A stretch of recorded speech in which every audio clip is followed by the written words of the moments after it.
Hey guys, welcome back.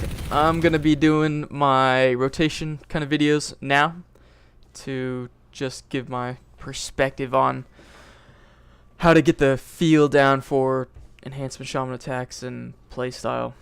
Mostly just basic stuff. Right now in this video I'm just gonna be using training target dummies, and probably in later vids I'll do battlegrounds with myself talking about it, and maybe comment on arena matches too. But for now, I'm just going to go over the basics of the Enhancement Shaman rotation. First to say, in general, I try to stay in Ghost Wolf form as much as I can.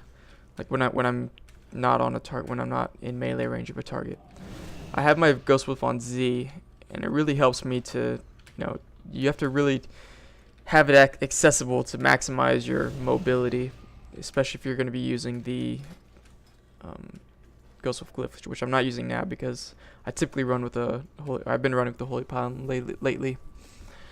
So, but just because we don't have any gap closers and Ghost Wolf form is our almost only mobility perk, then we really have to be able to use it quite a lot. You only don't use it when you're not purging or you're not on a target, but you are purging a lot of the time. Probably almost not half the time, but a third of the time maybe you're purging in arena matches and in arena matches in general. But especially solo play, you're going to need to have your Ghost Wolf form easily accessible to go in and out of. But I'm going to start off with the approach to a target. If typically you want to Frost Shock first, just because the 0 mobility on your target, the root on them, is typically better than any kind of speed buff or whatever you can get. Plus, it helps out any of your allies, any other melee allies that you're with. That's the thing about enhancements, kind of a target sticking ability.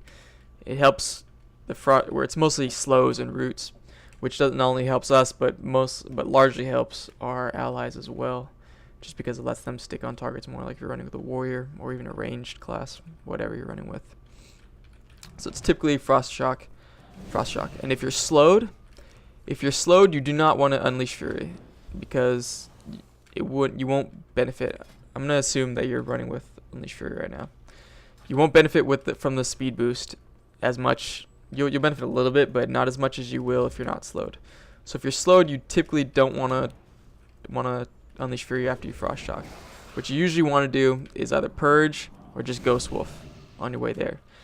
Purge if there are buffs that you need to clear and that you can clear, that you can do while you're on your way, or just Ghost Wolf if there's not.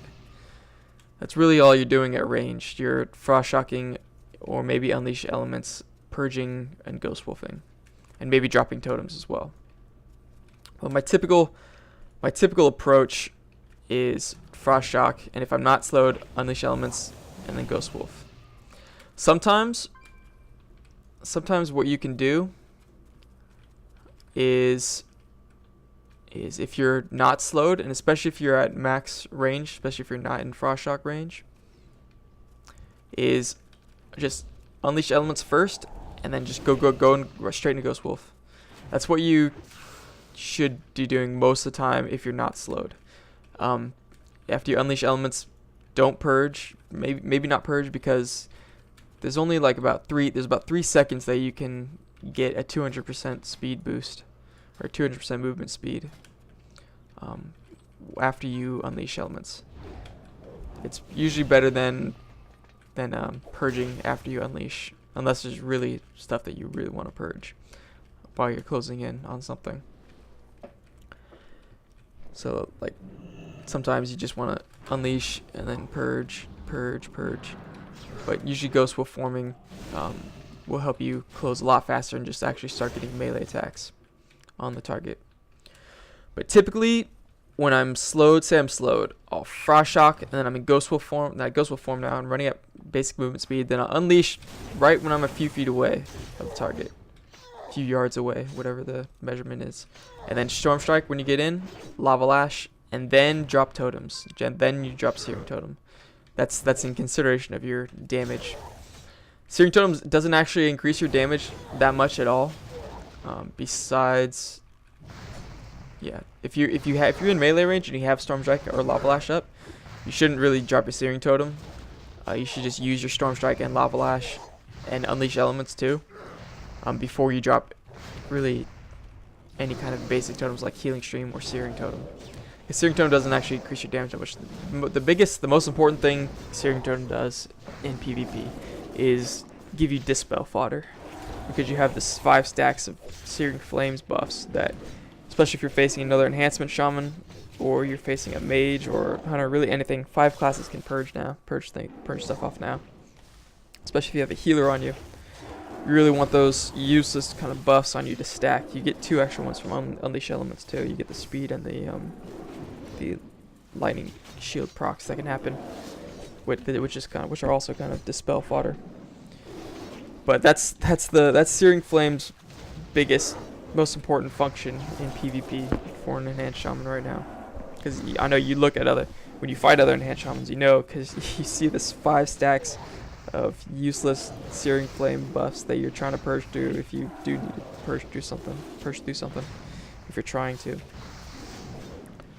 But that's usually, Searing Flame's usually something you want to drop when you don't have any attacks up on your rotation, or you're kind of slowed, or you're kind of pulling back, walking away.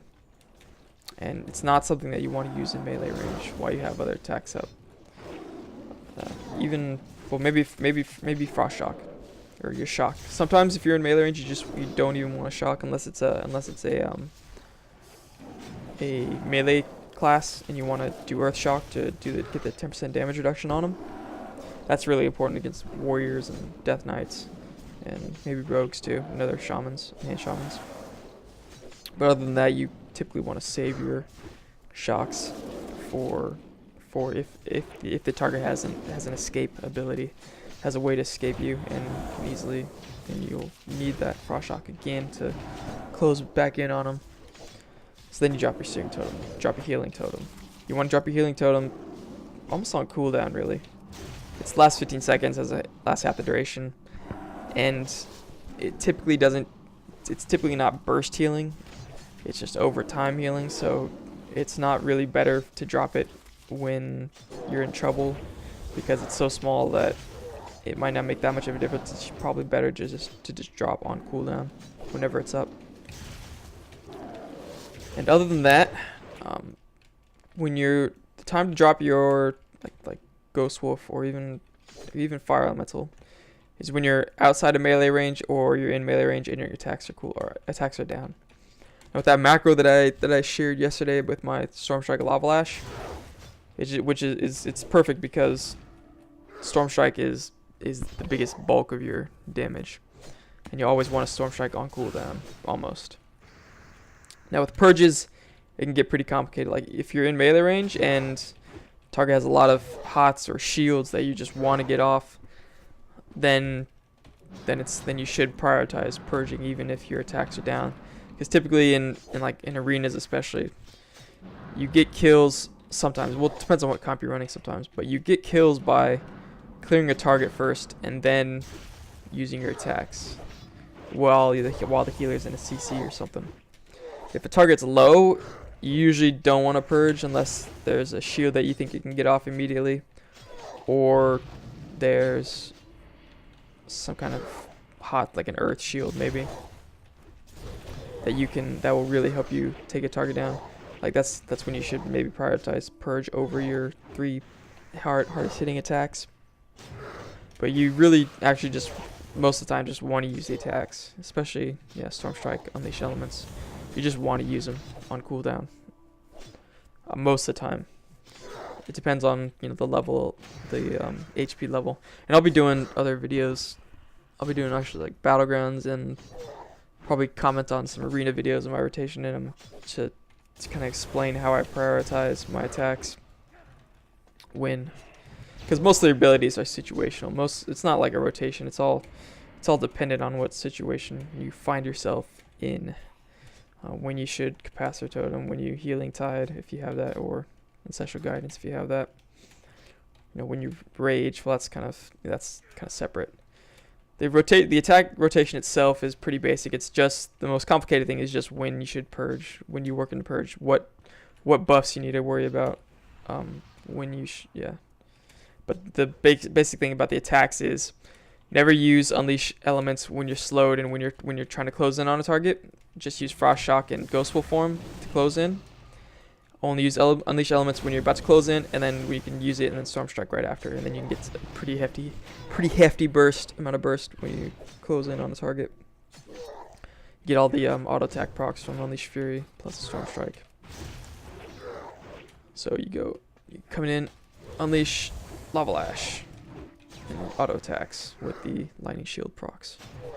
With the Unleash Fury lightning shield procs. So that's mostly it. Also, you want to Storm Strike before you Ascendance, so it resets the cooldown right away. It gives you a massive amount of burst. Also, you want to unleash. You want to have Unleash elements. You either want to unleash right before you Ascendance, or soon after you Ascendance. So you want to typically ascend. You don't want to ascend like right now, like when it's like halfway through, when Unleash is halfway through the cooldown. You usually want it to be used shortly after, or when you think you're going to be able to get some auto attacks, because it can add a lot of damage to your Ascendance, because you're going to be landing those auto attacks almost guaranteed.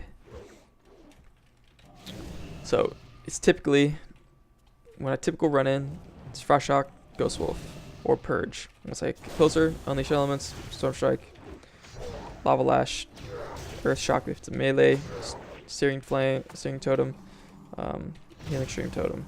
I'll put a Flame Shock so my Searing Totem actually attacks. Then Flame Shock. Then just keep going through. Unleash Elements, Storm Strike, Lava Lash. All of that. Ghost Wolf when your attacks are down. Unleash or Fire Elemental. And just go on through it. Almost never Lightning Bolt. Really, even if your target's like almost dead, you should almost never Lightning Bolt. You always want to save for a heal that you'll need. Elemental Blast. Yeah, maybe I'll try it later. If something changes after the patch, I might try to work in Elemental Blast more, but I doubt that's going to be any more viable. Maybe later once you get more gear. That's the basic gist of it. That's the gist. Just gotta remember that Storm Strike and Unleash Elements provide the most of your damage. Storm Strike probably the most. Next is Unleash Elements. Then it's your auto attacks and Lava Lash. And shocks are mostly for their utility. You don't really need to worry about shocks for damage all that much. Maybe somewhat, but not too much, typically.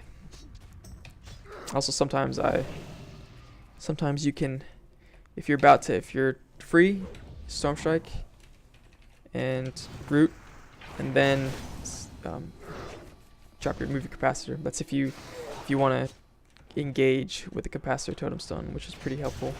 It's really good in the beginning of arena matches. Drop your capacitor behind a pole, and then run out, root something, and move your capacitor there, and it's an instant automatic stun.